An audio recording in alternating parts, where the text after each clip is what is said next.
పొరపాటు ఏం చేశానంటే అండి, క్యాబేజీ ఇలా పెట్టేసి నీళ్ళు వేయలేదా. ముందే ఆ క్యాబేజు 10 డేస్ కిందట తెచ్చుకున్నది. దాంట్లోని వాటర్ అంతా ఎవాపరేట్ అయిపోయింది. ఇంతకుముందు కూడా ఒకసారి ఇలాగే మాడగొట్టుకున్నా. అందులో ఎందువల్ల మాడిందంటే ఇదిగోండి, పచ్చి కొబ్బరి మిక్సీకి వేసుకొని దాన్ని ఫ్రీజర్లో స్టోర్ చేయనీక వీడియో షూట్ చేసుకుంటూ ఈ కాన్సన్ట్రేషన్ పెట్టి దాని మీద ఫోకస్ తీసా. అందుకే నాకు అన్నీ రెడీగా ఉంటే వంట ఫాస్ట్గా అయిపోతుంది. అల్లం క్యూబ్స్, పచ్చిమిర్చి క్యూబ్స్, పచ్చి కొబ్బరి క్యూబ్స్ ఇవన్నీ రెడీగా ఉంటే ఎంతసేపు. ఇంకా ఒక సిస్టర్ చూపించింది, ఎప్పుడైనా మాడిపోతే అన్నము ఇట్లా నీళ్లు పెట్టేసి దాంట్లో గిన్నె పెట్టేయమని, మూత తీసేస్తే ఆ మాడు వాసన పోతుందని. సో వెంటనే గుర్తొచ్చి నేను క్యాబేజ్ పెట్టేశాను. అక్కడ పెద్ద ప్లేట్ ఉంటే దాంట్లో చల్లనీళ్ళు వేసేసి గిన్నెని దాంట్లో పెట్టేశాను.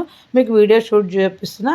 ఇంక ఇప్పుడు అంత కష్టపడి కట్ చేసిన క్యాబేజ్ని పడేసుకుంటామా, సరే అని ట్రై చేద్దామని తీసి, నేను ఇంతకుముందు అయితే మాడిపోయినప్పుడు మాడు వాసన ఉంది, కానీ ఈసారి ఎక్కడ మాడు వాసన లేదండి. చూడండి అంత మాడిపోయింది. ఏం సిగిన్న అంత మాడిందంటే మీకు ఎప్పుడు చూపిస్తాను కదా, చాలా లేటుగా మాడుతుంది. ఎందుకంటే 10 మినిట్స్ తర్వాత నేను తీశాను.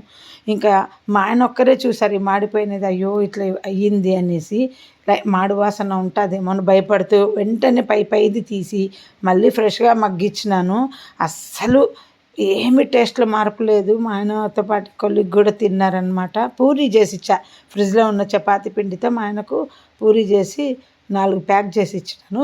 ఇంకా పచ్చి కొబ్బరి, ఇంకా ఎండు కొత్తిమీర ఫ్రిడ్జ్లో తెచ్చేయలేదు, ఆరబెట్టి పెట్టుకున్నా కదా నేను కొత్తిమీర ఇదివరకు ఎమర్జెన్సీ కోసం, అది వేసేసినానండి. టేస్ట్ సూపర్గా ఉందంట. మా ఆయనకు ఏం చేశానంటే కొంచెం పచ్చడి పెట్టించినాను.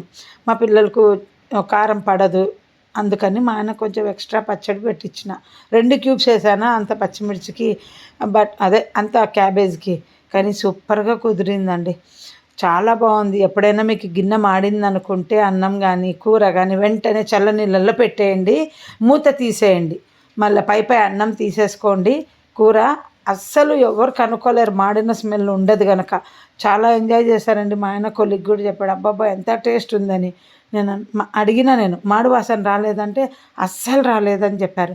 తర్వాత నేను తిన్నప్పుడు కూడా మాడు వాసన రాలేదండి. ఇందులో మీకు ఎన్ని టిప్స్ చూపించినానో చూడండి. వీడియో నచ్చితే లైక్ చేయండి, షేర్ చేయండి.